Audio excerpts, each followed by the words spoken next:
are increasing.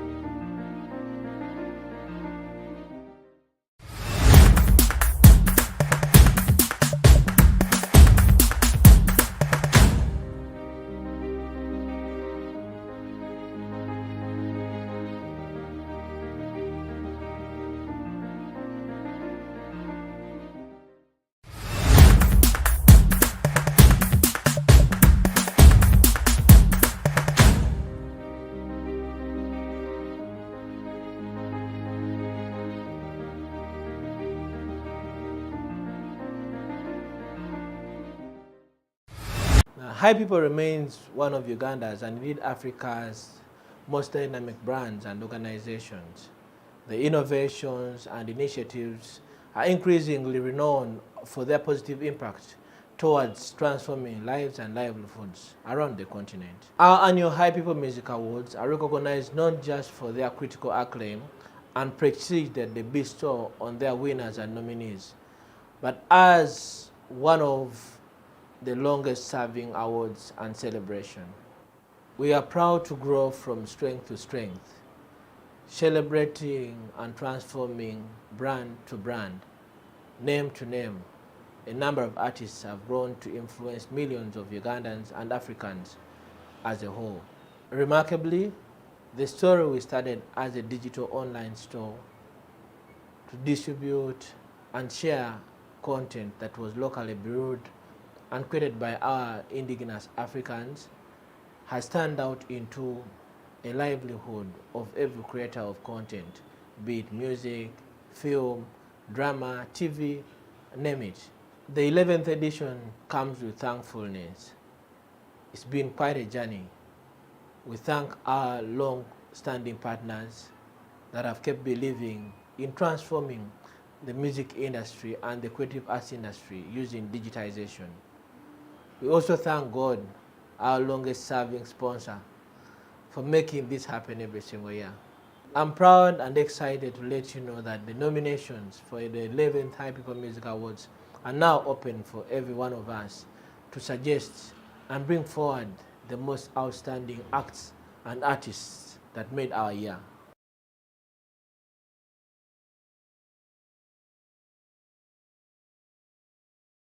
Hi everyone, how are you doing? So my name is not David, it is Obiogo Adungo. I prefer that. My stage name is Dev Shani. I'm going to do a freestyle piece because I have a problem. Whatever I write, I don't perform it. Whatever I perform, I don't feel it. So I just flow with it good. And the feeling that it gives me. I'm just going to do, I think you listen to it, and then maybe after, someone is directing me to stand here, and maybe after will be, yeah, let's see.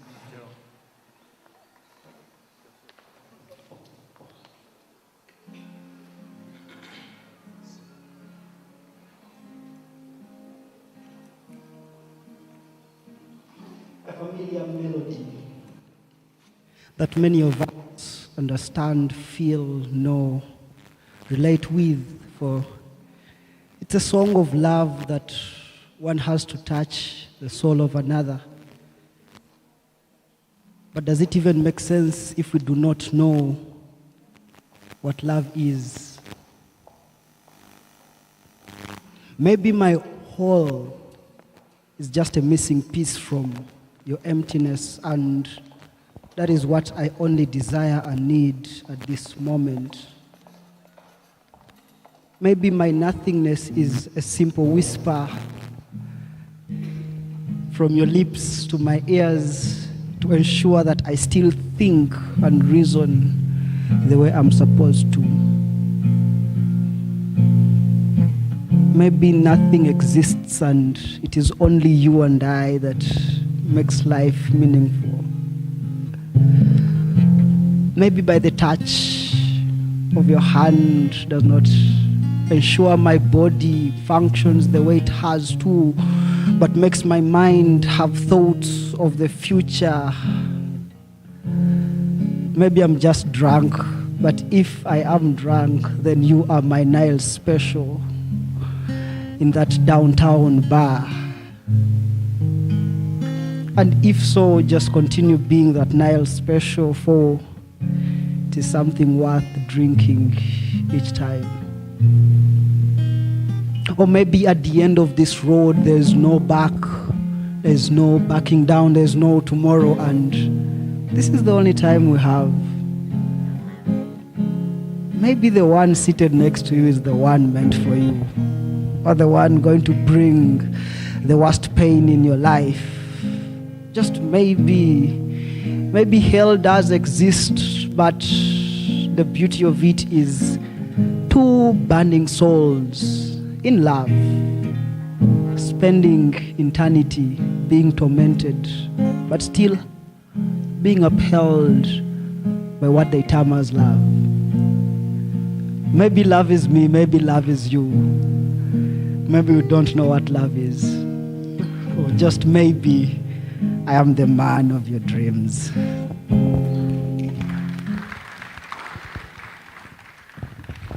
Thank you very much. I would love to say your name, but I don't want to have it wrong. The pronunciation is hard. But thank you very much for a very lovely poem. And next on stage, we are going to have Elizabeth Ngabirano with a story, a short story. Remember, we have 2 minutes, no exceeding 2 minutes. Yeah. Let's give her a round of applause, please.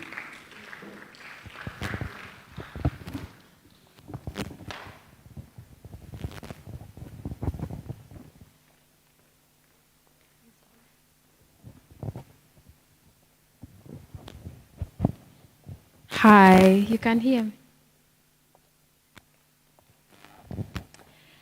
A good afternoon, everyone. I'm happy to see each and everyone again. My name is Elizabeth Ingabire, Israel. And today I'm going to be sharing with you my story, as I promised. So I am the last born, like my mom and dad. We are 5, but I'm the last born. In my mom and my dad, we are 3, so I am the last born. And I grew up with my dad. And then life was amazing because fathers, there's a way they take their children. You're always like the princess. And since I was the last young girl, so I really had fun. And then growing up, I joined primary, I joined secondary. When I entered my senior 1, I was in DJSS. So when I joined senior 1, I've always been passionate about helping. It's part of me. It makes me happy. I don't mind whether you like it or not. It's something that I like doing. It's my passion. So if I did something, I don't expect something back. I do it because I love it. It makes me feel good. So when I was in senior 1, I said I have to do something that makes me different. I started my lunchtime.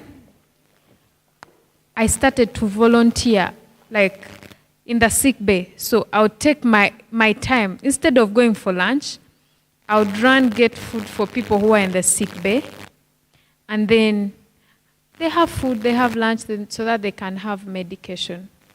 I come from a Christian background, born again. And then when I reached my senior, in senior 1, so they told me, you're fit to be a counselor. They just appointed me. You know counselors in high school. So I became a counselor in high school. So I joined Form 2, and then Form 3 first term. Me and my sister were sent away from school because my sister was so crazy. Actually, my sister was a drug addict. She was drunk. She used to escape from school, and she was my elder sister. So when they were sending us away, she was like, I can't go without my young sister. We came together, we are going back together. So after I left and went back to, I come from Masaka district. So I went back to Masaka and joined Kako SS. So when I was there, I continued doing what I love. So my lunchtime was always sick bay. So I again became a counselor, I became a head girl. So one time it was a Saturday, so I said, but I can do this better.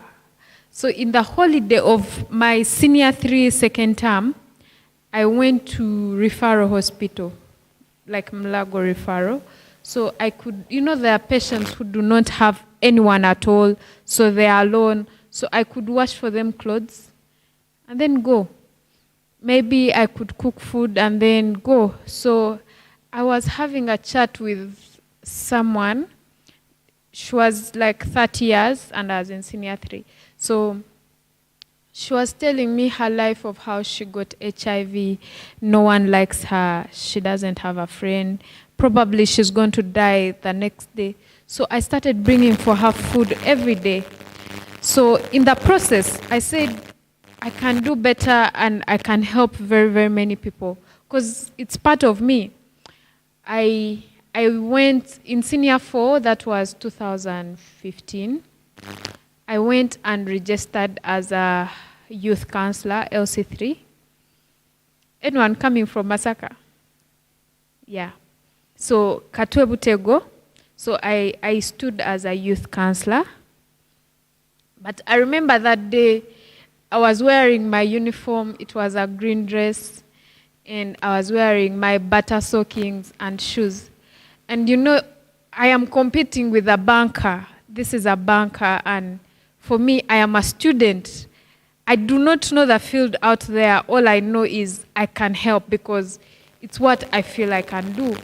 I realized that the community needs a lot from us. It doesn't matter whether you're young or you're old. Because I used to sit with my friends in Form 6, but me, I'm in Form 3. They used to come and be like, we are going to Elizabeth's table. So it made me feel like I can do more. So after that, I stood and I won. That was 2015.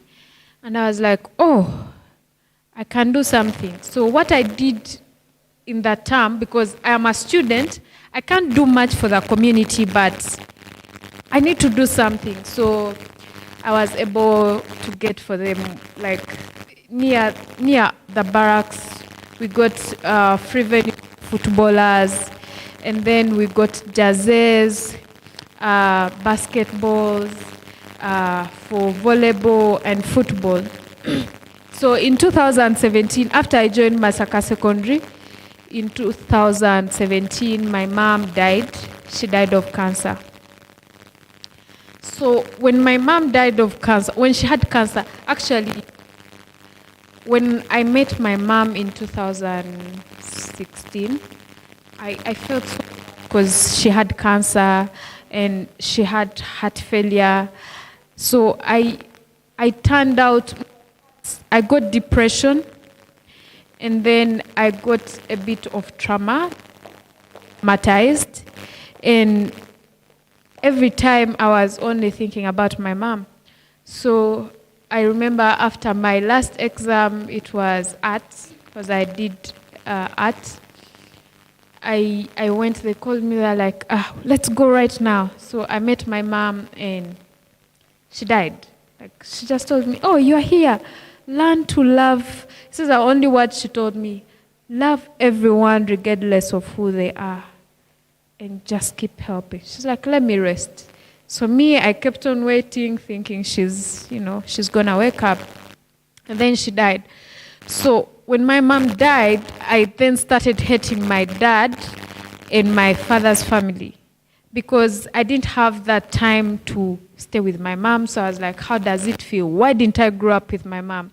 So I started saying, I need to fail. Like, why am I studying? Why am I doing this?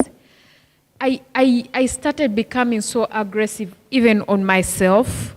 And I started saying, there's no point for me to study. I remember my dad was like, maybe because you're in Uganda, so they tried to take me the other side to study in another country. They got for me actually 2 different universities. They got for me in Kenya and in Rwanda, but I said no.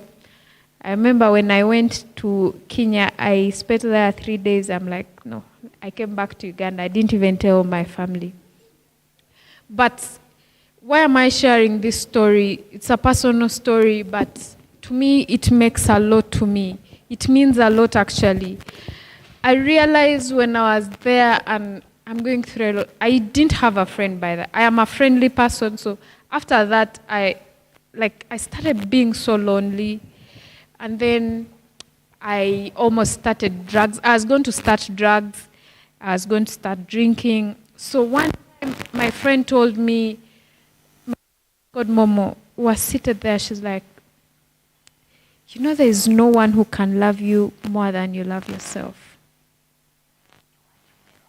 You need to love yourself. Invest in yourself.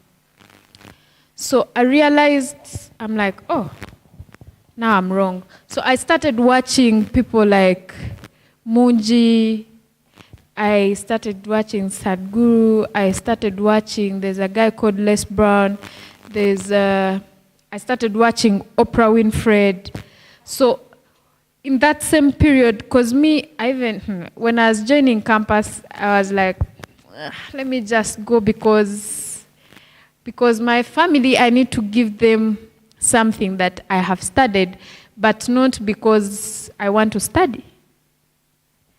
But because I don't know how, but I loved my mom, and then whenever I could think how she died, I would be like, I started blaming the family.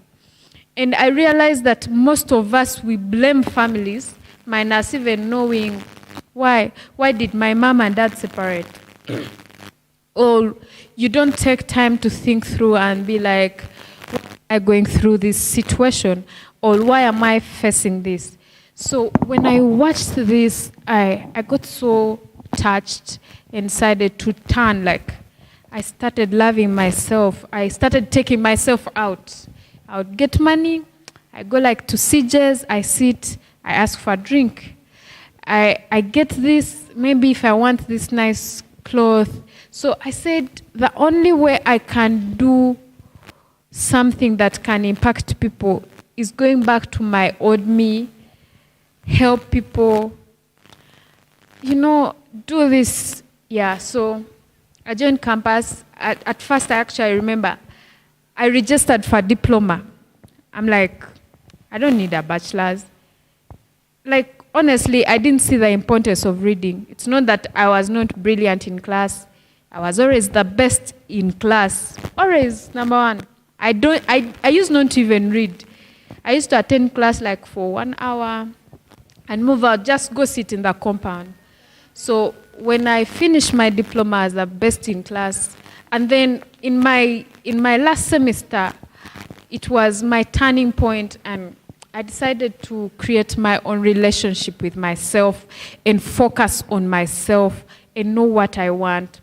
So in 2020, I sat down and, back in 2000, it's 2020, yeah. So in 2020, I sat down and said, I can help a lot of young people with what I have. I can share the joy I have with young people. So how do I start? Most of us, we think starting, you need money, you need funds. That's what we think. So I sat down, I got my laptop and started writing. So I came up with an organization. It's called iElevateAfrica.com. You can check it. iElevateAfrica.com. And I realized the only thing we need is mindset change. So I started preaching about mindset change in the business sector, in the real life sector, in the real world, like in friends. How do I make friends impactful? How do I impact the community? So during lockdown, I was like, since I need to test myself and know whether I have gone back to the real me, what I did, I actually got money from a friend. She's called Diana White from Australia. She's like, I've heard Uganda is in lockdown. She sent me, I think, 1.5. I got that money because I was on a government scholarship. I got that money and went and bought food. So I told my fellow girls in my hostel, I'm like, I need us to do something. We can't just sit here. So that like we can buy and share with the community. So we went and looked for the disabled, really, these autistic kids. They can't write. When people look at them, they see no future and no value to them. And to me, it was really touching. So we went and gave them food. We gave them clothes. We decided to wash for them. And then I felt so happy. So within my own organization, I started helping young people their goals, started connecting them. So I have over 300 engineering students. And there's this new project I am thinking we are going to be working on. And we are going to improve the education sector, whereby, I can't do this alone without you, but I want to see schools in rural areas develop. And by developing, it means it develops with a community. So I realize most of us graduate every year, but then you do not do anything. You wait, what you do, you're like, let me go sell phones. You'll be like, now what can I do? I can do mobile money. And yet you studied, you're a doctor, you're an engineer, you're a teacher, you're a lawyer, because you can't, if you apply for an organization, they will ask you for working experience. So we decided to do something like that. We get engineering students, architecture students, students who are doing education and law. We come together, we draw buildings, we do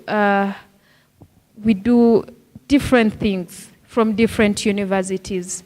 And for me, I believe that whatever you do, it is just right before you. So to my sisters that are in secondary, there's still time to grow, and you need to take that time seriously. I am not on TikTok. I am not. Why? Yesterday when they were saying, I had TikTok, I had Snapchat. Even my phone does not have Snapchat.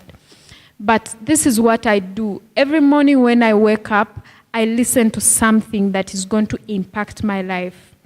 I listen to something that may be about education, maybe about health, maybe about making relationship. And that has made me grow. When I joined my bachelor's degree, my dad told me, you just woke up one morning, he's like, I want you to get married to someone. Then I was like, no.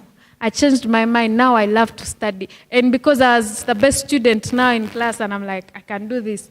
I said, no. He said, I am not paying fees for you. He said, for me, I'm done. I finished. I'm not paying fees for you. I got a dead year. I've been on a dead year like for a full year. So I went to my university and said, look, I am your former guild president. I am, by the way, those ones who know UNSA, I am the Central Regional Coordinator for UNSA. I am the National Coordinator for Africa Free Continental Trade. And then,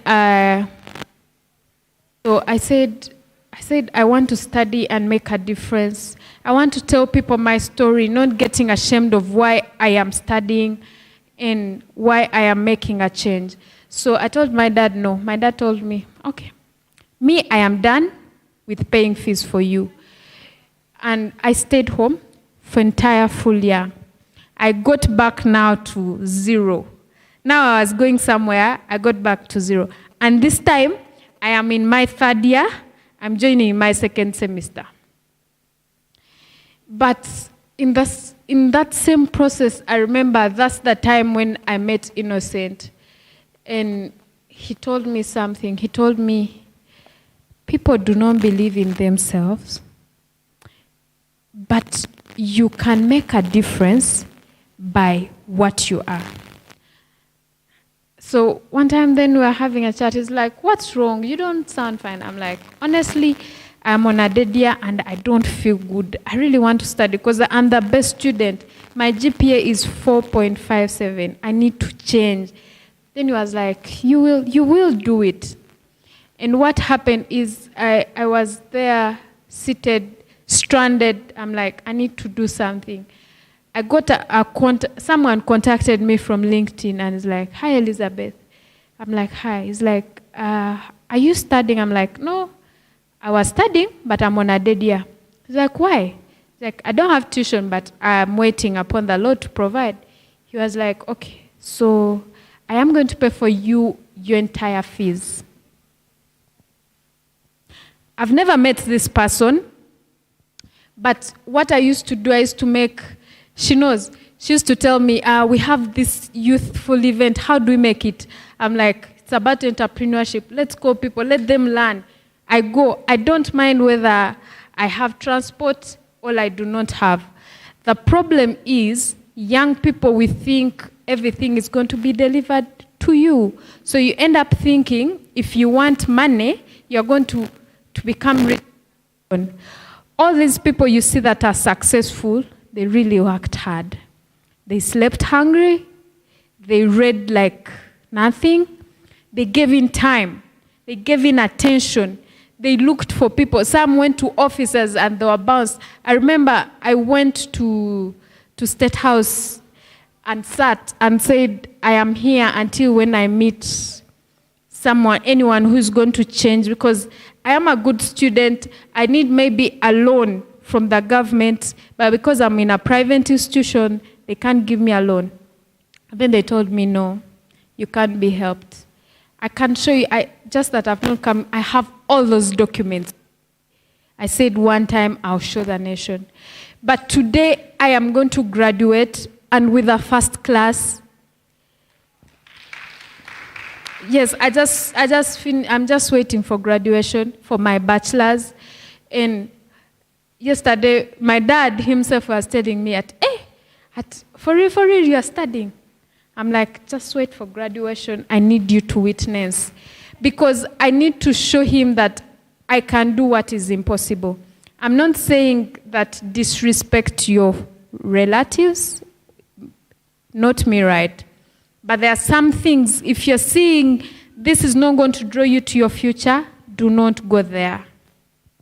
I urge you, my friends, if you are going through depression, we have been there. Don't use drugs. Just use that time, make an impact to the world. Just one person you may help may change you. You never know. As I finish, I love you guys. My story is very long. We can stay here, but I want to tell you there's future and there's room to grow. You just need to discover yourself, sit down, know who you are, write about yourself, and know where you come from, know your background. Don't disrespect anyone. Learn your value, and you make a difference. Thank you. Thank you very much, Elizabeth. Yeah. I met Elizabeth this year, actually, in March, and it's a very great journey together with her. So next on stage, I don't want to get back to what she has said. It was clear. And next on stage, we are going to have the names. But let me do my best. Kairu Wakarega. Yeah, you're welcome. He's going to be doing a poem for us.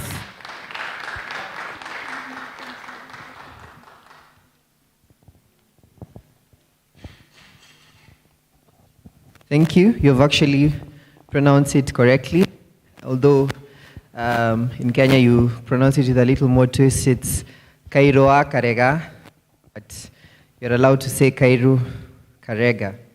I've also heard you guys saying Nguji wa Thiongo. Someone said Ngugi wa Thiongs. And I was trying to figure out who is that. And I was like, oh, they're talking about Goge wa Thiongo. But you get, it's Goge wa Thiongo. That's how it's pronounced. But you can also pronounce it as Ngugi wa Thiongo if you're not a Kikuyu. But the correct Kikuyu pronunciation is Goge wa Thiongo. So I'm Kairo wa Karega. The wa means son or daughter. So it's Kairo, son of Karega. Kairo wa Karega. So I'm here to read to you a poem I wrote called Mheshimiwa.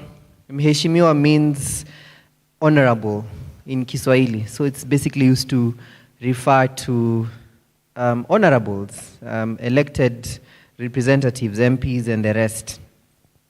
Mheshimiwa. Hello, Mheshimiwa. I see you in a Range Rover addressing the crowd, telling us to fight for you. I understand, Mheshimiwa, your son is in Harvard Law, right?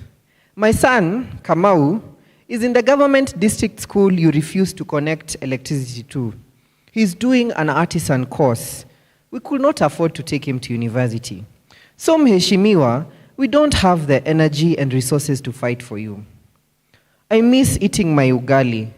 But now that the unga prices have gone up, I can no longer afford my ugali. I no longer have the energy to fight. You want me to fight my neighbor Mheshimiwa? Because they're from another tribe. But I borrow salt from them and cooking oil, Mheshimiwa. What will happen if they are gone? Will you chip in for us? I won't fight for you, Mheshimiwa. I am tired. Go to the luxury hotels you hold development meetings with your other Mheshimiwas and fight. Fight amongst yourselves. This isn't our fight. Don't involve us. And after you finish fighting, share the seating allowance you got amongst yourselves, as you always do. And if there's any remaining money, add it to the comprehensive insurance you have and go to the best private hospitals to nurse your ego wounds. As for me, I'll fight you in the ballot. I'll stand to be counted. The only ammunition I need, Mheshimiwa, is my voter's card. So have a safe journey as you go back to your palatial home, in your Range Rover, and at least increase the salary of your driver. I heard he's your cousin, isn't he? Mheshimiwa, that poem was inspired after the Kenya 2022 general elections. It's always been a trend in Kenya that after elections are announced, people go to the streets and demonstrate, and some really get rowdy. And there used to be this sense that you're fighting for your Mheshimiwa, that you're your leader. And in the process of fighting, some people end up dying. In 2007, unfortunately, so many people died because of post-election violence, people killing each other because of you supported this one and you supported this one. But this time in Kenya, it was a bit different. People stayed at home, and people realized that at the end of the day, there's this, we like joking in Kenya, if you know the two presidential contenders, one is called Ruto and the other one is called Raila. Raila, his village is in Bondo, now at the village, and Ruto's home is in Sugoi. So if people want to joke and say they are going to vote Raila out, so they usually say, tunapeleka Raila Bondo, tunamrudisha Bondo. That means you're bringing back Raila to his village in Bondo. If they want to say they're bringing Ruto back, they say we're bringing Ruto back to Sugoi. But in real sense, they're going back to their palatial homes in a place called Karen. It's a very luxurious place. They live there, actually, literally almost like neighbors. Very big houses. And we used to joke that we're bringing them to Bondo and they're getting that they're going back to their mansions and they're going to sit and eat together and laugh together while we're out on the streets fighting each other for them. So this time, we decided and said that, Waheshimiwas, we are tired, we're not going to fight for you. Go back to your palatial homes. And they go back in their Range Rovers. For us, you are tear gassed, you go to the hospital in an ambulance. Or you run away limping. Thank you.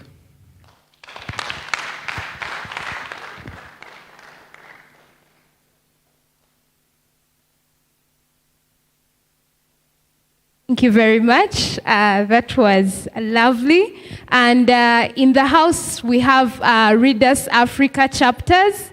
I don't know if you're here. There's a chapter from Makerere University. If you're here, please just say hi to us. Just stand up if you can. If you can't, give us a smile or a wave. Do we have Makerere here?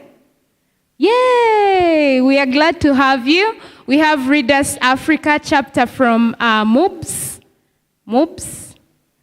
and Chambogo University. Yes, we are glad to have you here. Thanks for honoring our event. And then we have the chapter from IUIU. IUIU, just give us a wave. Okay, so next on stage, but before we go to the next thing on stage, let's take this opportunity to welcome Mr. Charles Batambuze, the Vice President, National Culture Forum. Thank you for being with us. He's going to be one of our panelists exactly at 2. So next, are we loving the poetry? Are we loving the poems? Right, so next on stage, we are going to have, it looks like I've lost it. Yes, so we are going to have Pagiwa. I just use a low tone in case I make an error. It doesn't come out so bad. Pagiwa, let's give him a round of applause as he comes forward. You're welcome. Thank you.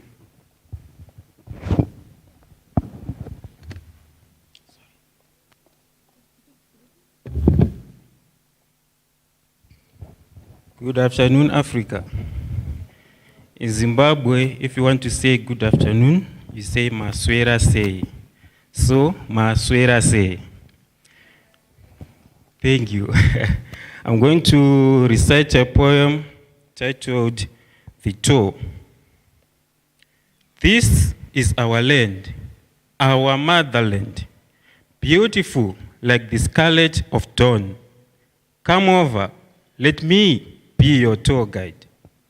Our history is written on the balancing strong walls of Masvingo, built without mortar, the house of stone, the roots of our name. Quench your tour thirst with the waters of Zambezi, ever flowing and thundering, majestic Victoria Falls. David Livingstone named the waters. Listen to the sweet melody of birds twittering in the echoing evergreen mountains of Inyanga. Waterfalls resembling the veil of the bride adds an icing to the cake of wonders. Be careful of the hot springs though. We step on the most precious minerals on the planet, the great dike, our bouquet of riches. Let us time travel back to the golden age and seek shelter in the Chinoi caves. Shh, don't speak. Just listen to the whisper of our ancestral waters inside. Ease your stresses with a glimpse of our greatest man-made lake. Stare at the stagnant waters of Kariba. High five to the big five in Wange. A stone under a rock. Yes, a stone under a rock. Those are the balancing rocks of Matopo. The famous Sisu John Rhodes chose to be buried there. What a beauty. From the 4 cardinal points, hello Zambia, hello Botswana, hello Mozambique, hello South Africa. Our neighbors hear the whisper of our peaceful voices. We are peaceful like the silence of midnight. No need to worry. Mikasa, Sukasa. Welcome to the beautiful land, Zimbabwe. Beautiful, beautiful, beautiful. Like they said, poetry, stories. All these are a way for us to visit superior minds of people and then also to visit lands that we've not been to. I was trying to see if I could learn like a word in the languages, but man, I'm not so good with languages. But next we are going to have a poem from Clever.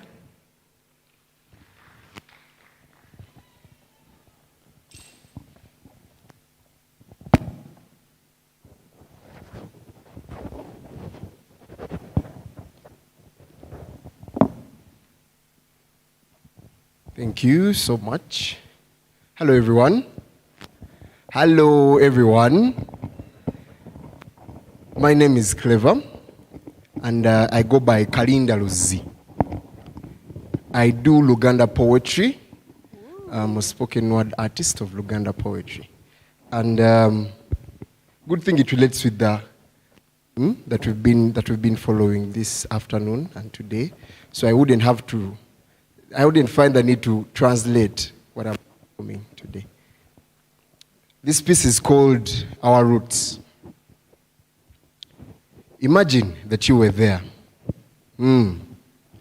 Imagine that you were there. Edda, at the time when silence was bliss, and the loudest of things was the cry of nature, the singing of wind as it hit the rocks. Edda twali bantu abataka abawunzi abaayiyanga okuva mu nkula y'omutuba okukola olubugo, embuuka y'ejjanzi okukola butida. Twakolanga amaato okuva mu muddo nga tugutunze n'obuso obwalukanga ebibbo n'ebisero. Era abakazi n'abasajja baakolanga binene nga bawaanyisa amagezi. Imagine then when the tallest of things were mvule trees, standing majestically in peace with their roots, barks and leaves home for rats, birds and bees, praising them for their true majesty. Imagine then. Edda amagezi amazaali galinga mikono gyaffe, era twali babazzi, abawumbi oba abalimi. Naye ki ebyo twabiwaanyisiganyamu kuseka. Kati ekika ekimu kimanyikiddwamu kuyomba. Bali eri bavanga ssente. Dubai waafuuka waka kwegamba bali bo bawasa bakazi nga bumyu bo baamaaso ana mikono gaamu kyakwata kyalya. Imagine then when we performed ceremonies feet of heels, calling on to the highest beings we believed made them, praying in our tongues and mother tongues only them and us understood. Imagine. Kakano, buuza oba abaana betuzadde bayiiya. Buuza akuli awo oba amanyi okubajja okubumba nga jjajjaawe. Buuza akuli awo amagezi amazaale kye ki? Ebyemikono omuzungu yabiwaanyisiganyamu bya bitabo. Kwegamba abaali abagezi mu mikono katuli basiru mu mitwe. Abaali abaweesi w'omwenge okuva mu menvu nga tugasosse mu maato mu binnya nga tukozesa essubi, kati batutenda kugunywera ku ccupa yadde okwebuuza bagukola batya. Imagine then what stories you'll tell your kids, what stories you'll tell your grandchildren, that rivers used to cross here right where we stand. What places our kids will call home when we've sold our ways to the west. When we've traded hymns around a fire in the high night. When we've traded hymns around a fire in the high night with snakes, words like snakes selling not knowledge, not innovation, but a school system that only breaks them. A school system that praises the brain and forgets the hands that make things. The hands that made OD by crushing groundnuts between stones. The hands that made shoes out of cowhide. Then I want you to imagine then. Oba abazzukulu balibeera bayiiya. Thank you.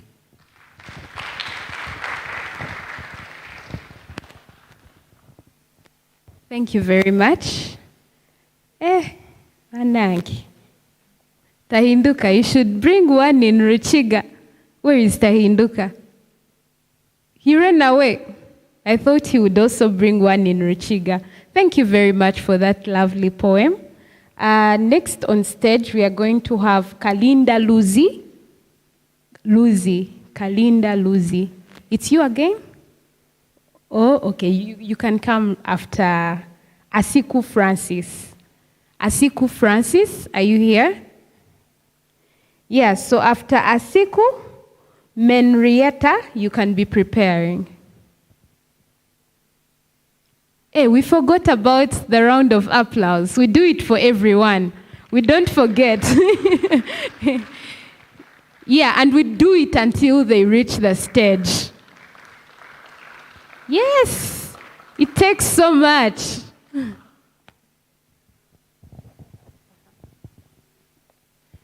Thank you. My poem is Truth on Fragile Heart. It's a poem which I wrote when a small girl was defiled, and I took it into my hands to write a poem about it. And it goes like this. I remember the lies spat on her that day. I remember she was innocent, but became a crime. I remember you rumbled fingers over her lips to lock her mouth. I remember the painful scream that walked into my ears like the gods were angry to the wicked. I remember her struggled, violent struggle, thrust in her body. It was just yet the beginning. I remember her torture, her tears poured on the floor, the pain caused to the grass falling in pain. I remember it was her struggle always to remind me about your behavior for granted I took as truth. Now I remember her struggle was tinquest to your nose. You deserted your conscience for a mere struggle of skimpy idea. You are the lion that never left the prey unmashed. You roar echoed 1,000 miles distance between the mountains and hills, the plains and the forest, always to remind me about your behavior. For granted, I took. But then I remember her cry witnessed by the dispersing wind, the wobbling clouds that made for meeting during rainy season to send rain. Rainbows stooped their way for the scream. It was tricky. It was appalling. I remember it was not her day. I remember her books didn't even say a word. They reminded you about her education. Uncle, please, was her kindest word.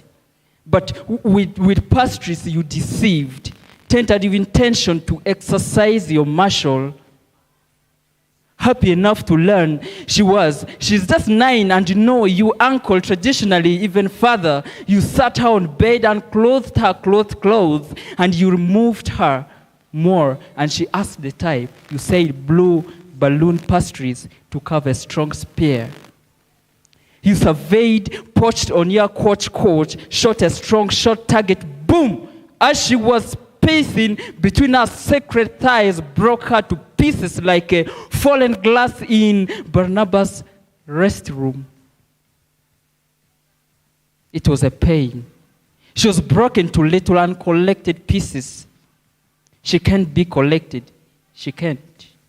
She can't be. She's in pain, her blood scattered, grieving, her tired, torn body fell uncorrupted. Mourning, no doubt she neither crawls or jogs. She neither walks or talks. Her truth is touchingly shadowed disgracefully. You nailed her wall like a paid carpenter at work, nailing with a profound energy. She holds her torn heart, pleading and peeling her emotions off her skinny life. The frail rail on her scrappy of heart. Now she needs justice. She needs justice. Justice must avail your excuses, coaching, burdening. She's 9. She deserves justice, and justice for life. Nice. Thank you very much. So every time I want to comment on some of these pieces, I'm taken back to my senior 4 literature class. Our English teacher used it to say, our literature teacher used it to say, it doesn't matter how you interpret the story. They would give us the poem, it's the same poem, but then when they ask about the subject matter, everyone has a completely different thing. And it was always okay. So every time I want to comment, I remember that we all interpret the poems differently, which is very, very okay. So I wouldn't want to interrupt with our imagination and thought processes. But I know for a fact that you are having your best, yeah, analyzing and absorbing these beautiful pieces. So next on stage, we have, I don't know, it's McNireta, yeah, that, yeah.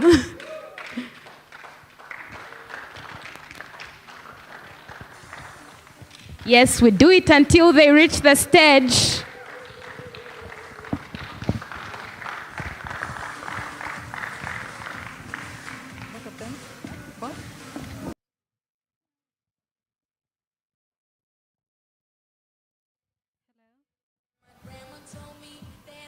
Hello, my name is McNireta. I do poetry in Luganda. This one is called Gonya. Rwatakomangao. Rwatakomangao, ekyaggulo twakiranga ne kikka, akasako ka maama ye twakalabangako nga watugamba muli empolampola leero kitammwe si wakudda. Kyokka olwatubikkanga olunadda mu ddirisa bweyogeza yekka y'onaatadde oba abadde ki. Embwawe zaawogolanga olunabagukaawo akebera ogw'emmanju akebedde olw'emiryango akebedde ogw'emmanju akebedde ogw'emiryango abasakatadde obanoonyeza mu kiralo maama yeenoonyezanga okufa bweyogezanga yekka kati bugenda okukya olwo bwagwa mbatemu. Our prayers were, Dear Lord, I wish Tata never returns. Singa gonye mulya owegombola singa mutwala yo natwala bafuka ku buliri lwaki tamutuwonya yasalanga kumpi nga mambya. Olwo maama n'atubagula mu tulo atuyisiza mu gw'emmanju asitamiza mu mayinja ku muzindo siraani gwe ekitafa guse tumulira mu lujja lwa muzeeyi mbaziira. Awo maama n'atubikako ebikunta nga watukuutira nti muse mpolampola empologoma tebawulira mwekumire wamu engo tebawula amaaso gammwe gakanga g'abamalayika muzibirize gonya tebalaba. Mu buto bwaffe twali tukimanyi nti gonya zibeera mu mazzi. Golete webine denne golete tambula olumya golete webine denne golete tambula olumya omutemu ayimba omutemu akoola obyasigga esonze ekisinga okunyiiza mu byonna. My mother would sing back with the enthusiasm of a little child, whining her waist for the drunk at her death. Mbu samu wange mama, samu wange akasana kaberebere tamu wange. Awo nagala olw'emmanju nayolekera okufa kwe. Emmambya eba esalanga n'oluyi lusala oba banatunyweza nagamba Thomas sande takaaba kangende ndawo oba gonyegenze. Ekisinga okunyiiza mu byonna, the cries of my father when my mother decided to leave him. The most disgusting thing was his nauseating loud cries. The most painful thing is even on her deathbed, mother still cautioned us to love our father. Mbutata ye tata, mbutata ye tata, mbuno ye waffe yali tata. The most painful thing is even when my own mother almost brought her to her death, my stepmother loved me like her only child. Mother, mother, how are women like you made? Thank you.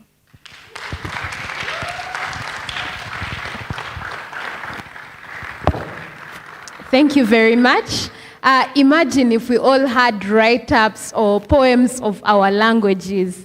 I think it would have been like very, very beautiful listening to those different accents, and we should challenge ourselves next time and we make sure that we all represent the lands where we come from, right? Yeah. Next on stage, we shall have Ariho, Inspiration. So let's wait for what they have for us. Round of applause, guys. Yeah, as we prepare for the panel discussion, which we hope to get started with at 2. You're welcome, Ariho.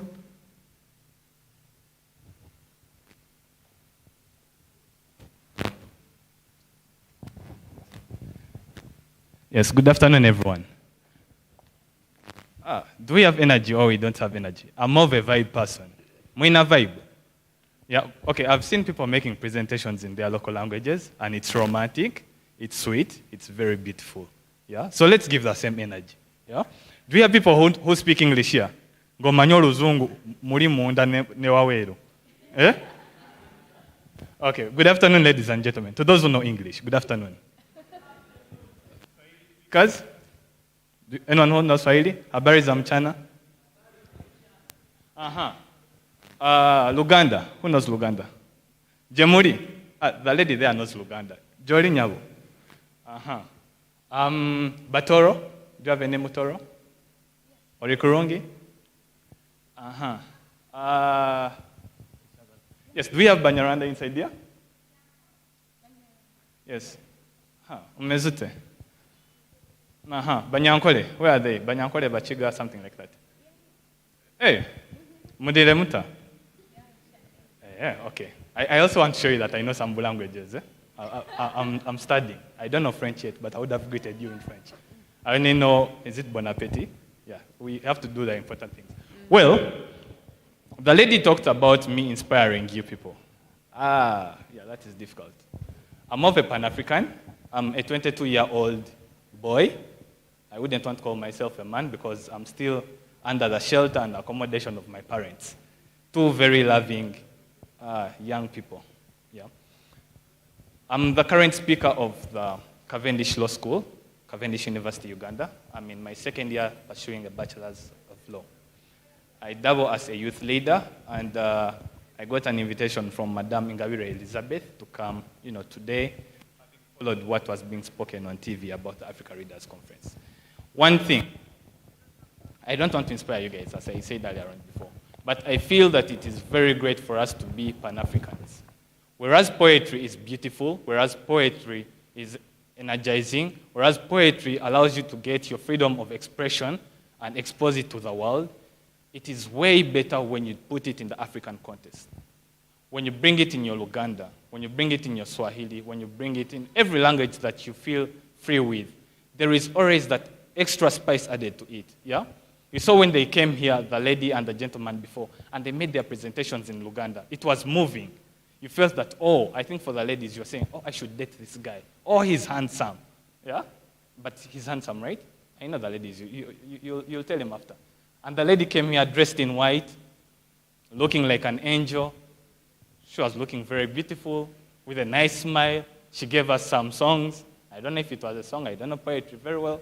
Yeah, but we're already flowing. The gentleman I was seated with and I were flowing. Then the gentleman came before he's putting on white. He was also looking like an angel. Okay, more of Angel Gabriel. Yeah, very clean. But the thing is, when we're using poetry, let's use poetry in our day-to-day lives. Let's not end at poetry here theoretically. After this session, after the Africa Readers Conference, how are you going to use poetry? How are you going to use your instincts as an African youth leader, as an African youth reader, to help your societies grow? Because if you are to see, through poetry, most times we are talking about gender-based violence. Yeah? Most times we are talking about one gender disturbing the sexuality of another gender. I wouldn't want to mention the genders in this case. Yeah? But how are we using our potential to move? Can you create a brand for yourselves? Because for a fact, we all know that America is the greatest brand in this world, yeah, among the countries. So they will show you a story that they want you to see. You will never hear that, by the way, 200 Americans died in a hotel accident. Maybe there was a shootout. They'll only show you something very small. That is if the Russians and Chinese come and tell you. But in Nairobi, just a few years back, there was a little attack at a hotel, and oh my God. It was world news, breaking news in Uganda, in Rwanda, in America. And they're making us look like we are the center of breaking news. And not good breaking news, no, it's always the bad breaking news. It's us with the corrupt leaders.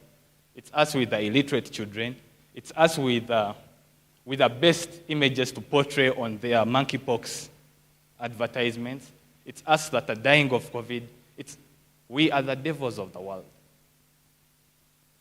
And they are the angels of the world. But if that was true, then who introduced slavery to the world? Was it us, the devils, or the angels?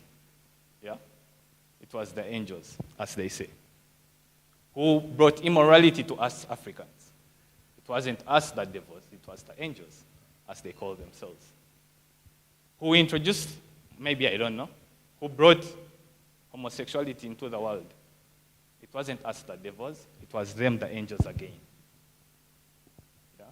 Who brought about tribalism and the cutting of Uganda? I don't know, there's a state called Rwanda, Zimbabwe, South Africa. Again, it wasn't us.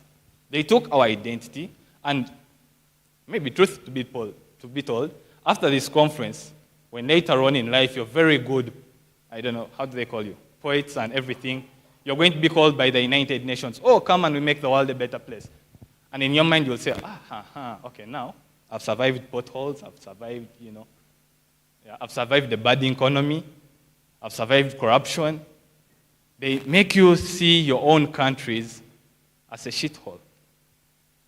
They make us, the leaders, look like a shithole. Last year when I got into active politics, let me call it active politics, after making a submission about development and the youth, because we the youth are the greatest assets of any nation, this white man told me after the conference, he says, Africa doesn't need brains like you. You need to go to a better place. Don't you see you're in a wrong environment? Yeah, you have a president who has been in power for more than 20 years. And in my head, I'm like, this guy might be working with CIA. And I really fear being beaten. Yeah? This gentleman proceeds and tells me, we can give you a scholarship. Oh my God, I love scholarships. Yeah.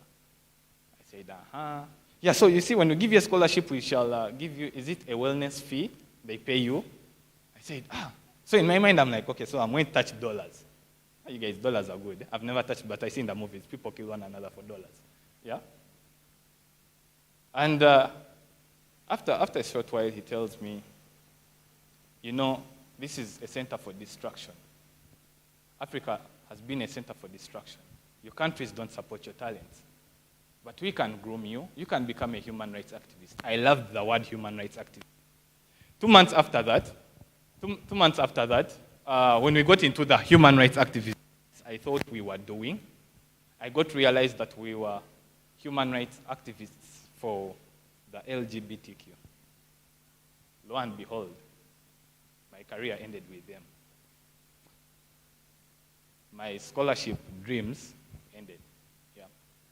All because I didn't support the LGBTQ. I don't know what it fully stands for, but at least I know that there is gayism somewhere. I'm not saying that, I don't support those people, but in case you are one, that is, me, I'm an African, yeah? But let's be Pan-Africans in everything we do.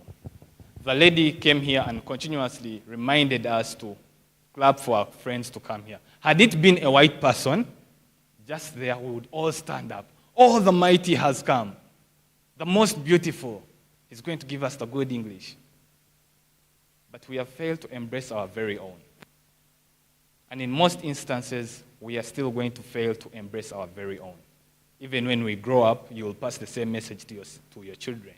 That, oh, America is great. I want my kids to study in America. None of you will say, I want my kids to cross from Uganda, study nursery from Kenya. I take them to Tanzania for primary.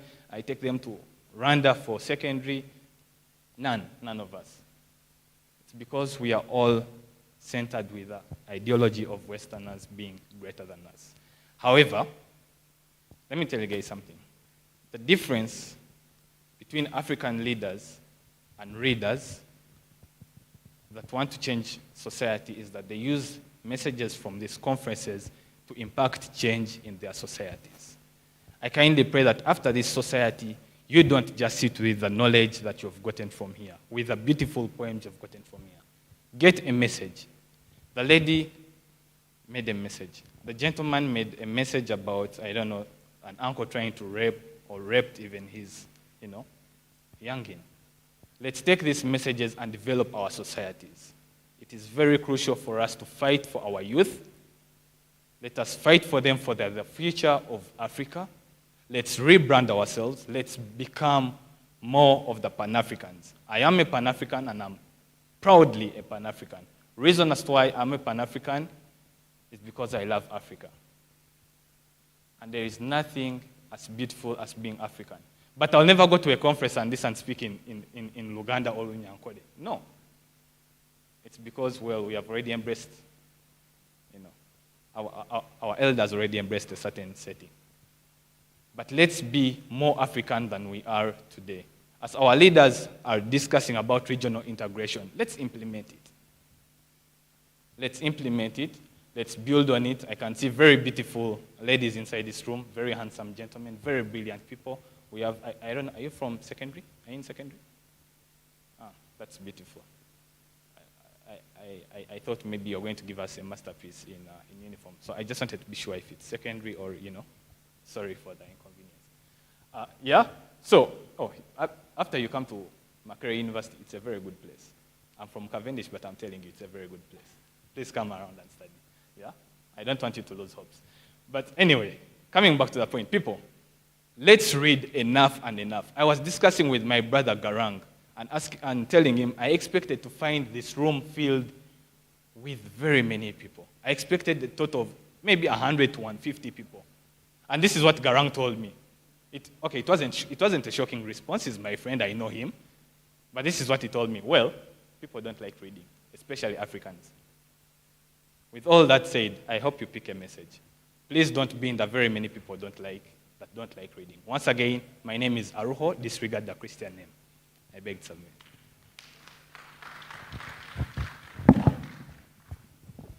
Thank you very much. Thank you. I, for one, this is really audible. Okay.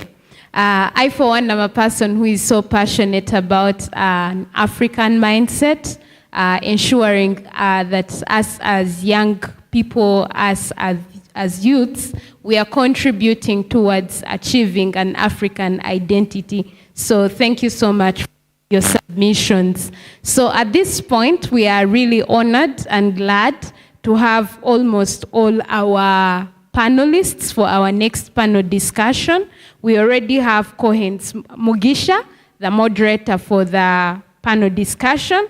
We have Dr. Cindy Magara. You can wave for the audience. You're welcome. She's a filmmaker, so anyone who is interested in films, you're curious to know how they come about, say hi to her before she leaves, or maybe get her contact. Yeah. And then we have with us Fortunate to Sasire, Program Officer FemRight. Yeah, she's over there with her African print, looking so lovely. Yes, she has been with us since morning. Yeah, and we are really glad to have you with us today. And then we have, this is a name I've been struggling with, but also trying really hard to pronounce it right. Nasul Taban El Tabla. I'm sorry if I pronounce it wrong. Yeah, we are really glad to have you here with us. Thank you very, very much. He is a renowned writer. That also someone taught me the pronunciation. Me, I'm making a list of all the things I'm learning, by the way. So thank you all for being part of this session. And we are only waiting for Hakim Sebagala, a civil engineer, who I'm going to confirm in just a few if he's already here. In the meantime, I remember someone from the secondary school. What's the name again? Yeah, Cornerstone. Someone had asked to perform, but I didn't get what they wanted. Was it a song, a poem? Someone raised their interest first before everyone else. So I wanted to give them this chance as we prepare for the panel discussion. Yeah. Round of applause. Round of applause. Like a thunderous one. Yes. Until she reaches here.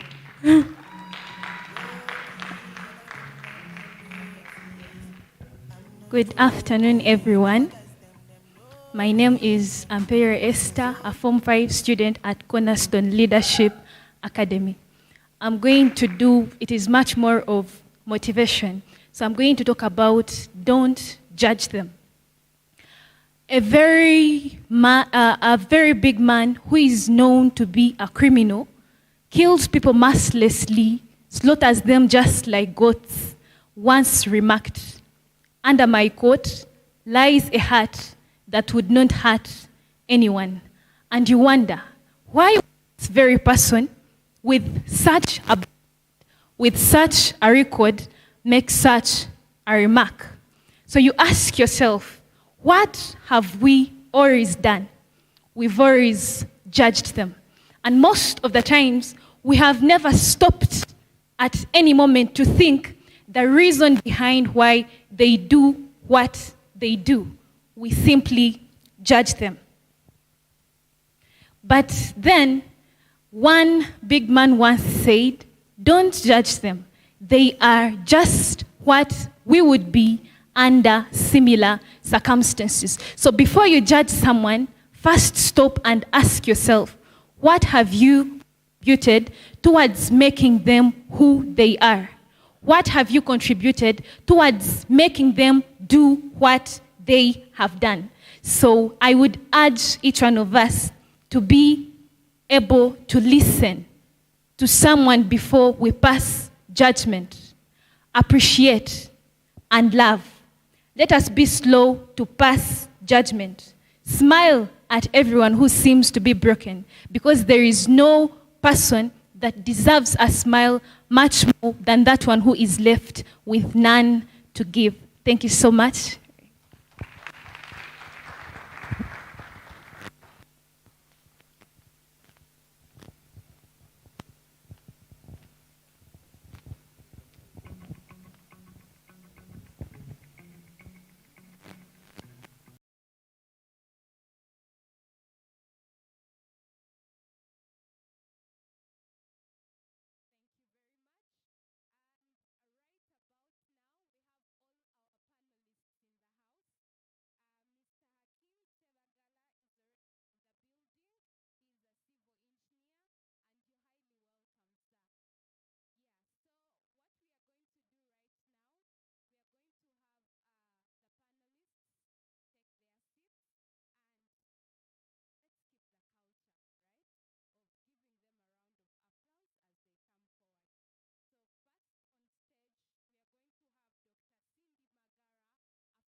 We keep doing this until she's on the stage. Hey, when I was a little grandma told me,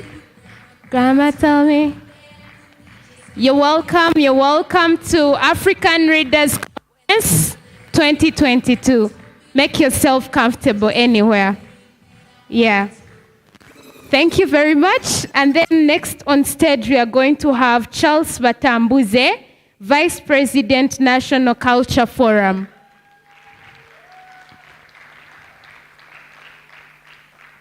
We keep doing that until he reaches the stage. Yes.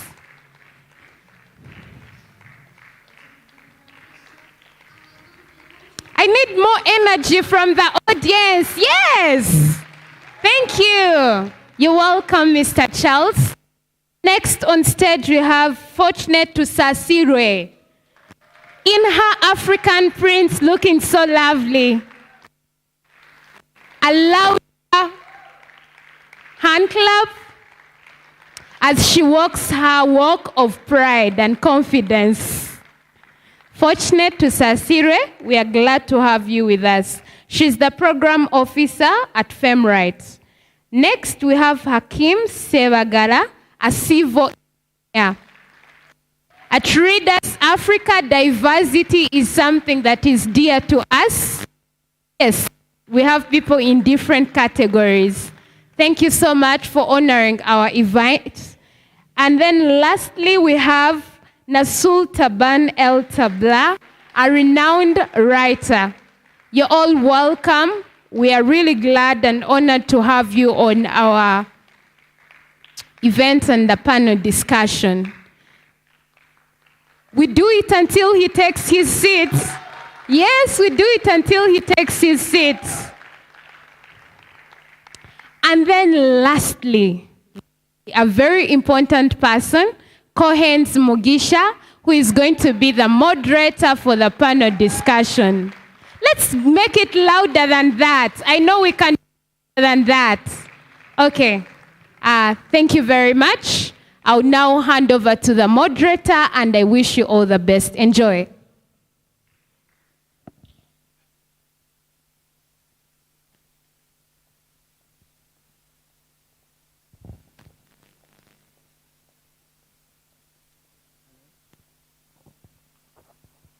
We're trying to do some mic check.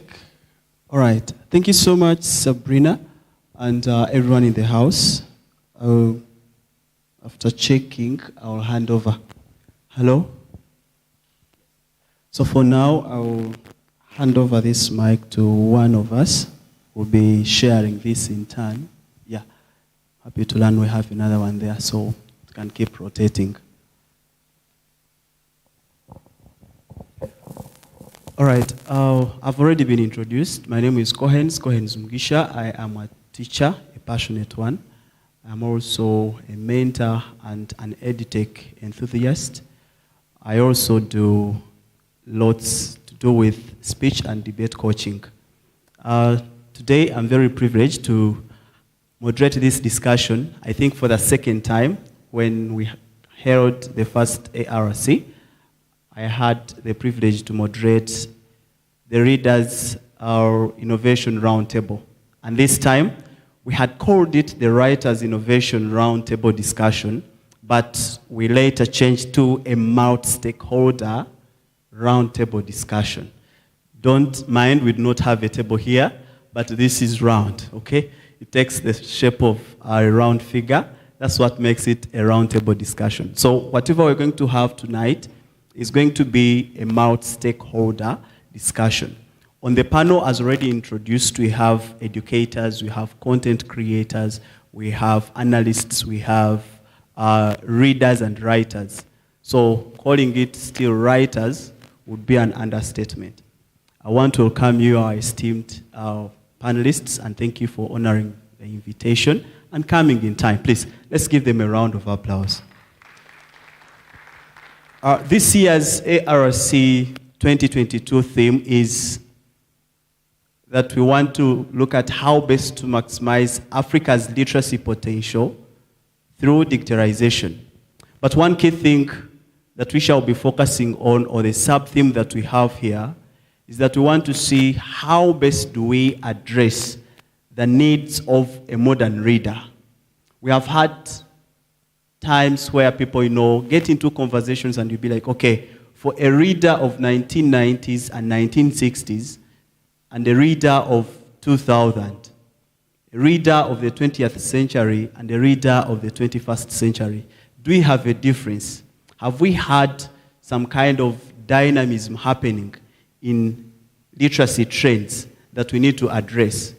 Now that too, we are in an information era. We are too much exposed to digital and technology innovations. As readers, do we need really to look back and be like, okay, there is where we need to focus, or we need to keep in our seats and see things happening outside where we are? Or we need to realize these gaps and look at these opportunities and see how best to tap into them. So our sub-theme for this panel discussion is going to be looking at addressing the needs of a modern reader in a digitized Africa, or perhaps an Africa that is yet to be digitized. You may say, Africa is not really digitized, as maybe our panelists will share. So welcome, and I will just give us a minute to do a short intro and a hi. But as we do that, you may want to tell us, in your view, what are the gaps that we have in the trends? Do we really see that we have any gaps in terms of reading in the digital world, or there is no need, there are no gaps for modern readers. So Cohens can keep doing the way he's doing his things as a reader or as a content creator. I would want to allow you to use your respective fields also maybe to make some kind of relevance. If you're a filmmaker, if you're an educator, you want to show us what gaps do we have, or what are the trends that we have in place that as young Africans, as readers, we need to take note of in this digital era. I will start with our Haj Sewagala. Oh, hello everyone.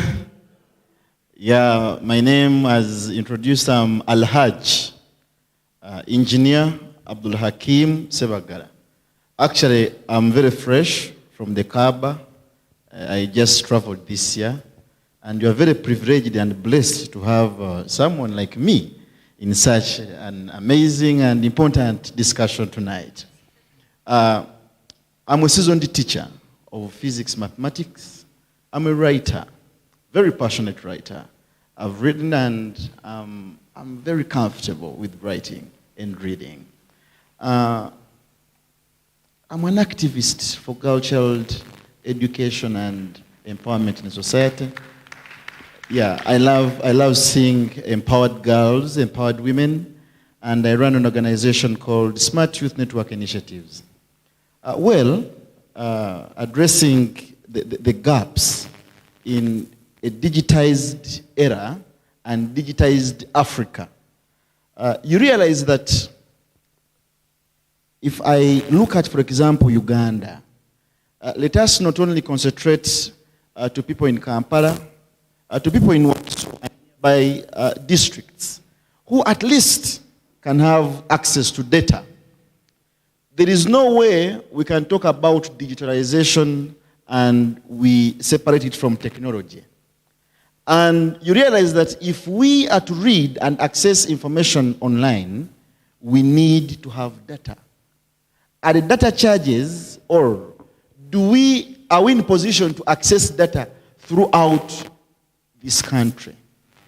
I've had an opportunity to move through almost every part of this nation, and you realize that there are parts of this country where young people who are passionate about reading cannot even access 1,000 shillings to access or buy 50 MBs to access information online. Unlike our nearby countries, our friends in Kenya, where internet prices have been reduced, have been made available. Internet is available to almost everyone. But back home, you realize that we are talking about digitalization, but access to information online is really very hard, right? So there is a gap between data consumption and us, the readers.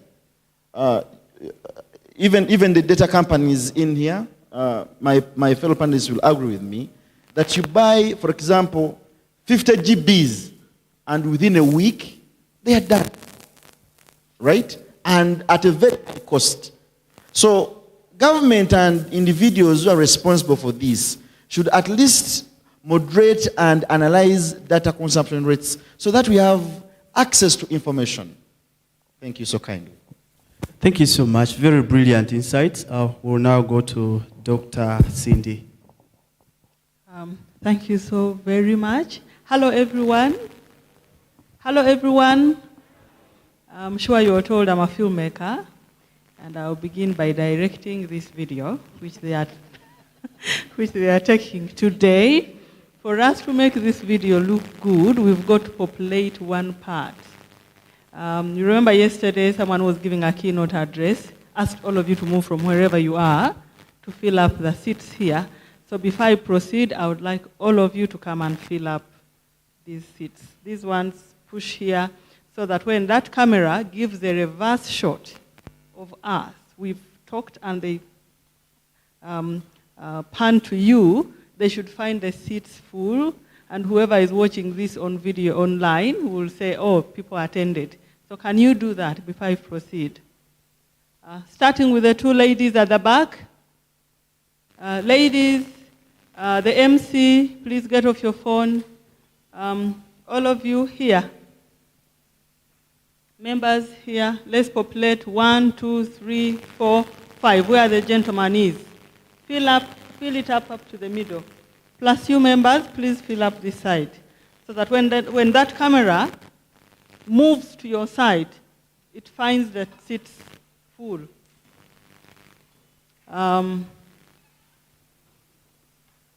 Sorry, I might sound like, Anyway, besides me being a filmmaker, I'm a lecturer of film and literature at Makerere University.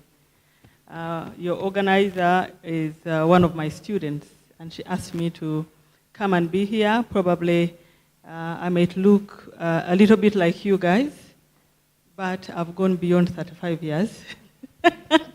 So in records, I'm no longer youth, though I look youthful. So while I'm here, I'm like you. When I'm teaching my students, I'm their age.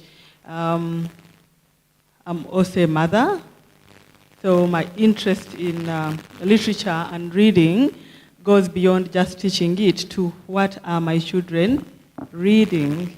So in trying to address the gap, I think we may address readership gaps later, but we need to first look at the creativity gap, how much Ugandan literature is available. I teach children's literature at master's and at undergraduate. There are no texts. The texts are not there. So you think about it, what do our children read? I've got 3 children in my house, and these children behave like Americans in Uganda. And do you know why that is possible? Because they are watching the cartoons, they are watching the Mickey Mouse. They don't even find anything interesting on Ugandan TVs. So the Ugandan literature that exists, that would address, for example, my children, now speaking as a mother, is possibly not even marketed. So when we write, how much do we market our work? Somebody in a control room, can you manage your machines? How much do we market our work? There are so many writers in here. Yesterday I saw some upcoming writers, but who knows them? You get what I mean? So let's start, before we look at how much of our work people are reading, how much of that work are we marketing? Are we flooding to the people? For example, in trying to address accessibility of our work, can we try and use the available media networks? Oh my goodness, that buzzing sound is killing me. Can we try and use the available mediums to market our work? For example, most of you are on social media. You go on WhatsApp, you put your statuses. On Facebook, there's a priest friend of mine, he told me, Ugandans, before they no longer pray, they just have to post the food they are going to eat. Is that true? You put status, I'm at Cafe Java's. So, how much do we use the available even social media or network, mediums of communication to publish and publicize our work? Yeah? What if you said, I'm going to be deliberate, my status every day will be a paragraph from my work? Do you know how many people will read your work? They will read it. Oftentimes you find series that are series of novellas. Sometimes, some of them are really gross, that are shared across WhatsApp, and they are very interesting. People read and they say, we're waiting for the next episode, we are waiting for the next episode. If Ugandans don't want to buy your work, can you use that medium? Push it to them until when they want to read it. I will add on more as we proceed. Thank you. Thank you so much, Dr. Teachers talk a lot, so forgive me. All right, I won't blame you for I am one. So, Mr. Batamze, in 2 minutes. Good afternoon. As you heard, my name is Charles Batambuze. I Vice Chairman or Vice President, National Culture Forum. I'd like to start from a point of addressing the entire creative sector. And I like it that you asked the question about the level of creativity within Uganda.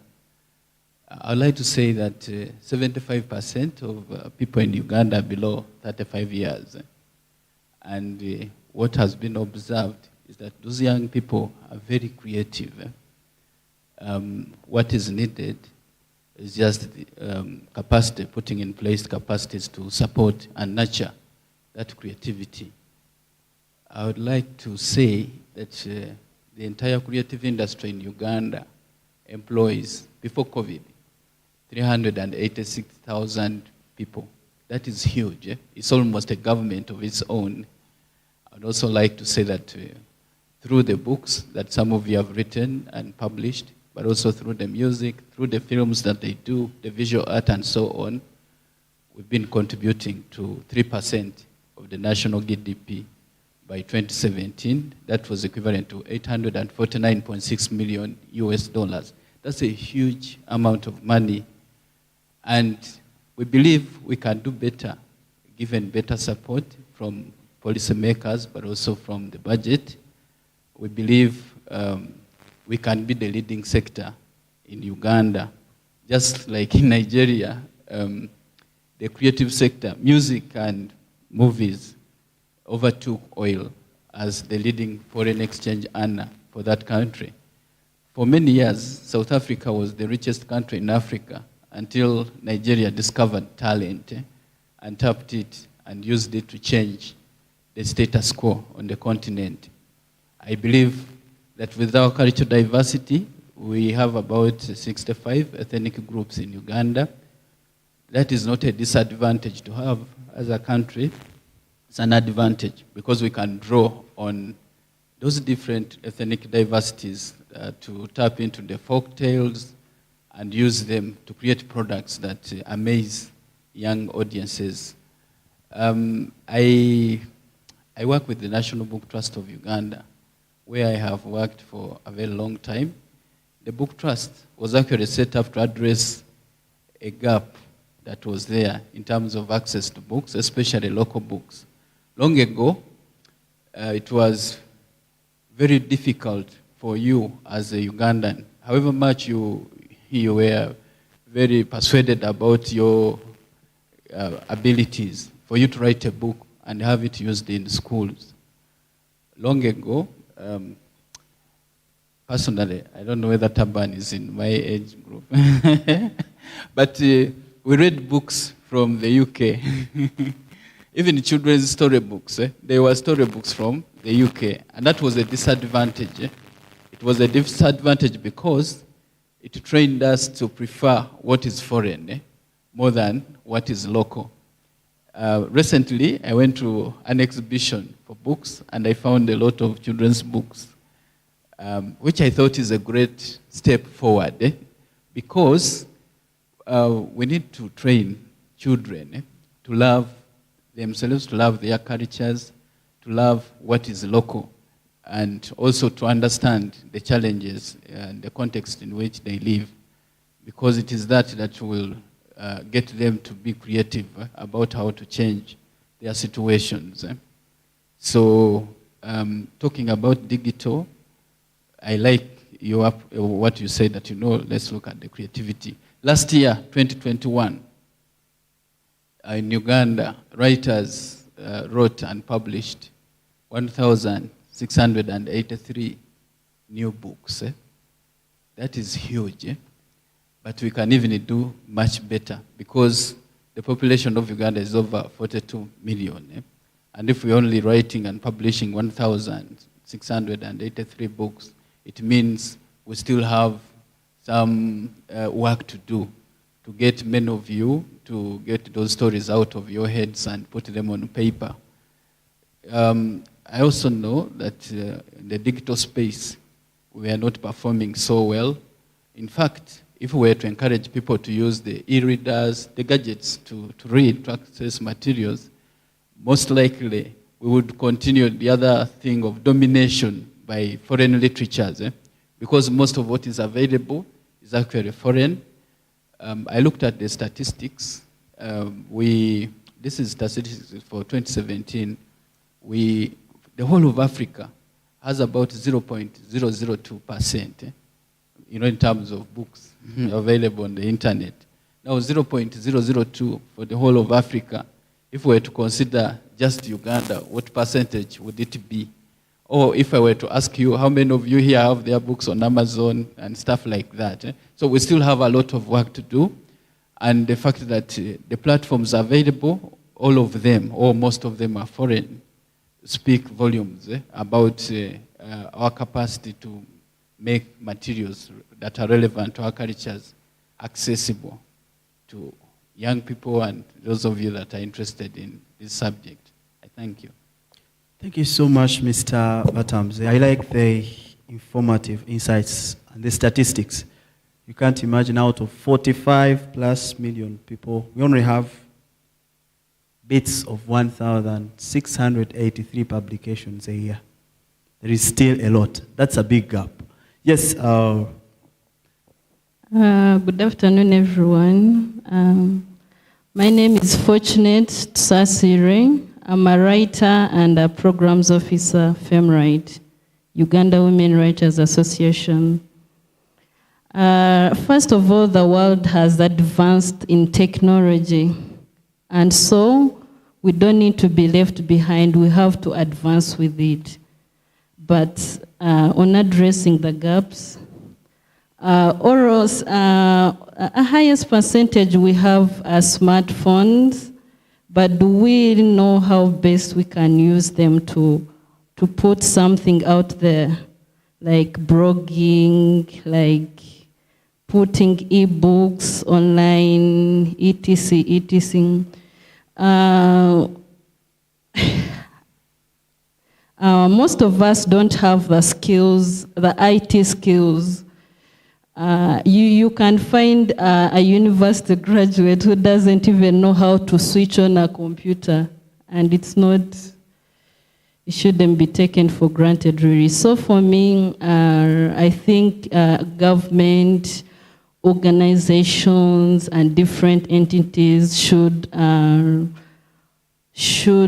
train their people how to use these digital equipments and machines, so that we start from there, so that they can go digital. Like, for example, teach them blogging skills, teach them how to make e-books, teach them how to go digital. Then that's when we are going to advance in technology.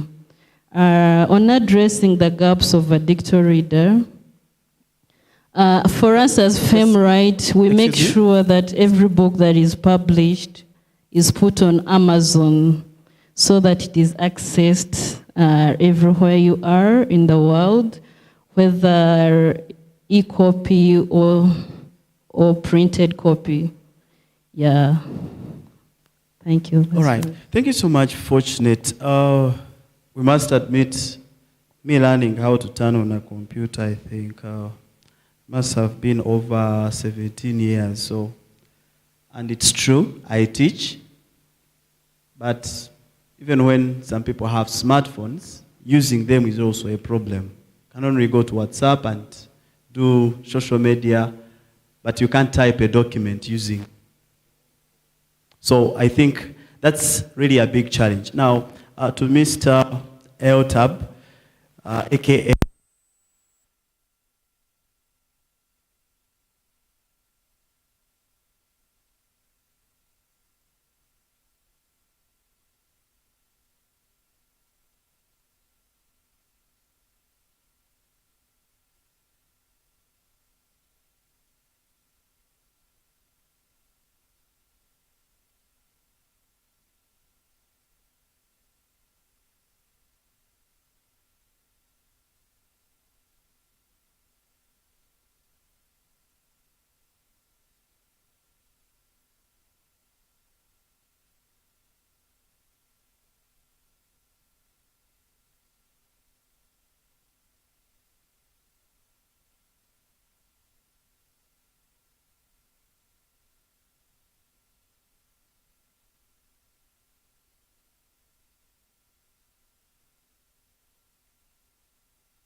about things I really knew and I enjoyed when I was a child. As from your end, you really think we are maybe taking steps to make sure that we get where we're supposed to be, translating maybe some of these works to make sure they are easily accessed and to make sure people know that these things are there and we ought to learn them and give them attention. Thank you very much. Like I said earlier, we have always had a challenge of local stories. As part of our menu, most of, as many of you right now can attest, most of what is available in our bookshops, in our libraries, and so on, is foreign. We are a dominated country, and we need to do something about that for the sake of our independence. Now that we'll be celebrating 60 years. And somebody actually brought it to my attention that by 2030, I think, we will have been independent for 68 years, which is exactly the same number of years that the colonialists were in charge. They were in charge for 68 years. But we'll be celebrating 60 years. And yet, we are Dominated people. We need to do something about that domination. The book sector has been at war over these issues. Like I said, the National Book Trust of Uganda was founded to address shortages, to address the issue of how can Ugandans also appear on the cover of a book, demystifying the writing and publishing of books to Ugandans. Because in the past, all books were written by whites, so it was obvious. There's a colleague of mine who wrote a physics book, and he put a Muzungu name on the covers. So I asked him, why do you do that? And he said, Ugandans believe the Muzungu, anything written by Muzungu is of high quality and well-researched and so on. It was an issue of mindset. But slowly, little by little, we are beginning to get away from there. I can say that in terms of our publishing output, I'm very proud that for primary schools, we can be 100% self-sustainable. That is huge. This is in terms of the textbooks and in terms of the children's storybooks, which is a huge thing. But also one of the things that has happened is these days, unlike in the past, government can invite publishers to supply storybooks for children. Now, that is major. And what Al-Hajj said about poverty and so on, the truth is millions of children have their first engagement with a book at school. And if the only book that they are first engaging with is a textbook, then they'll find reading very boring and very tough. But if we make children's books, storybooks available to them, accessible and so on, they'll find reading entertaining and a fun activity, something that they would love to do. So government, through its systems, is trying to do something about that, but also various private people that and organizations that have interventions to get children to be readers. Because if you don't catch them early, then it will be difficult for you to grow the habit when they have matured. I just want to add something, especially in respect to digital, reading via digital. And I want to start from what used to happen. In the past, there was a problem. If you had a book, if you had written a book, there are those books that we say can cross borders. In other words, people in other countries can read them. For instance, my brother has written The Spirit Whisper. Yeah, that one can cross borders.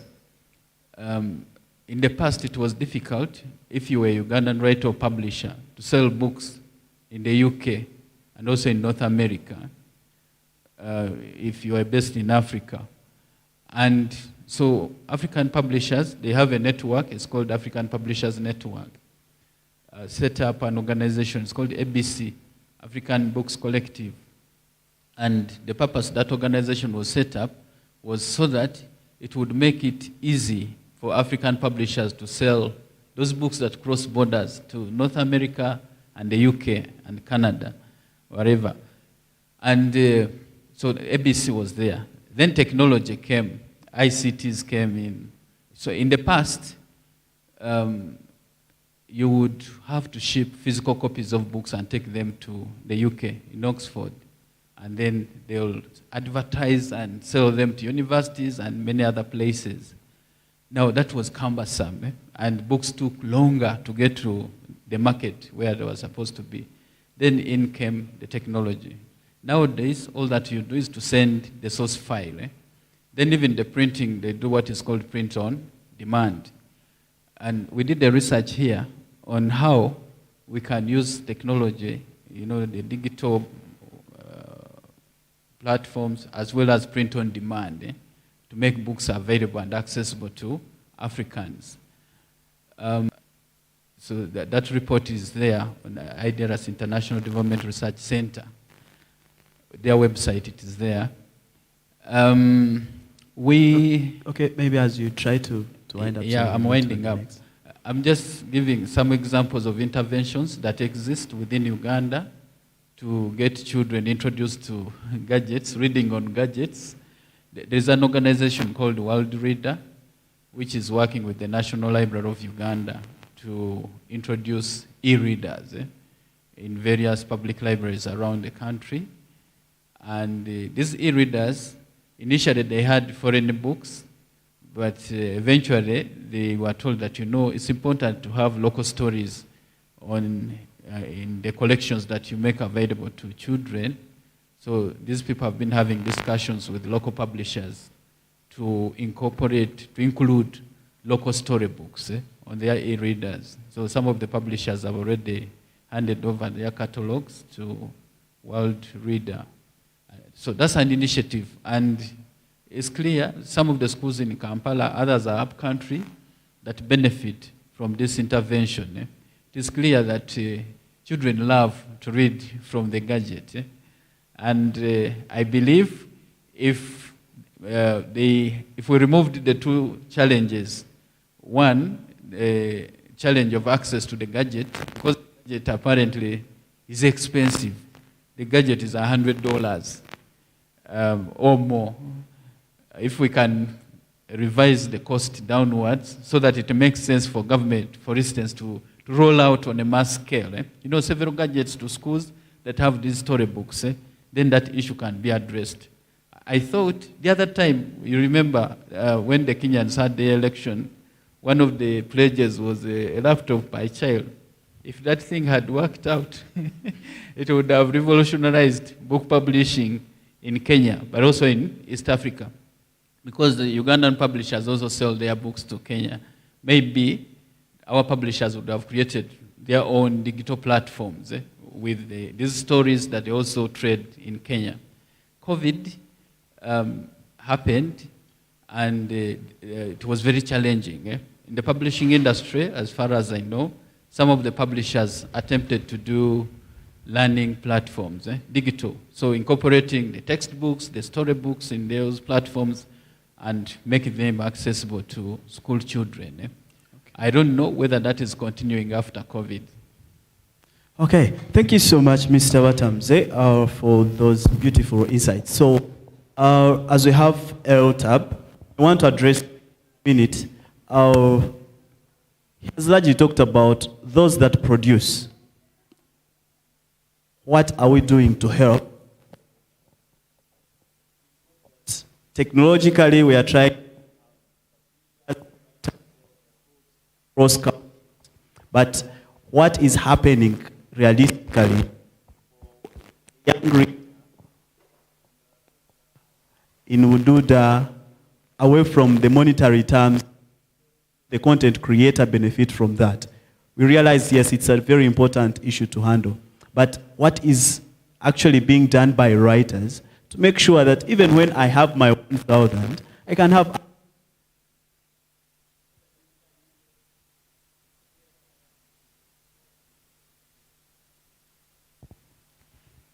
Oh, tricky one. It goes back to our incapacitation. We are stated by the environment. Yes, you're talking about a child in Bududa, in Karamoja, in Vundivujo, in Chankwanzo, Chiboga.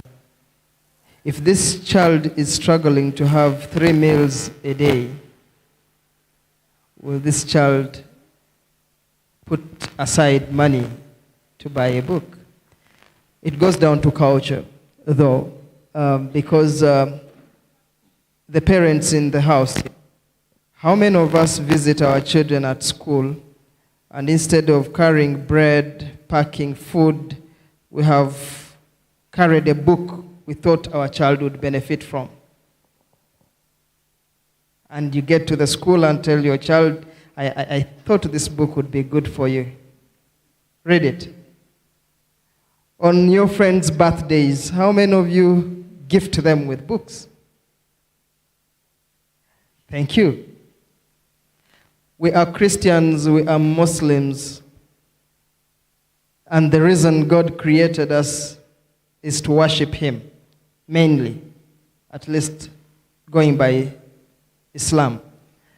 I want to ask the good Christians in the house, how many of you at your age, 19, 20, 30 or 50, how many of you have read the Bible from cover to cover?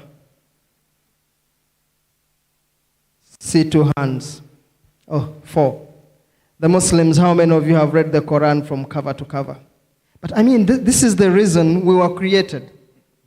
But we're not reading even the Holy Book. And someone wants us to read these other books. It's not an easy thing. I followed the depressing Twitter thread yesterday, talking about how many books I've forgotten the publishing house.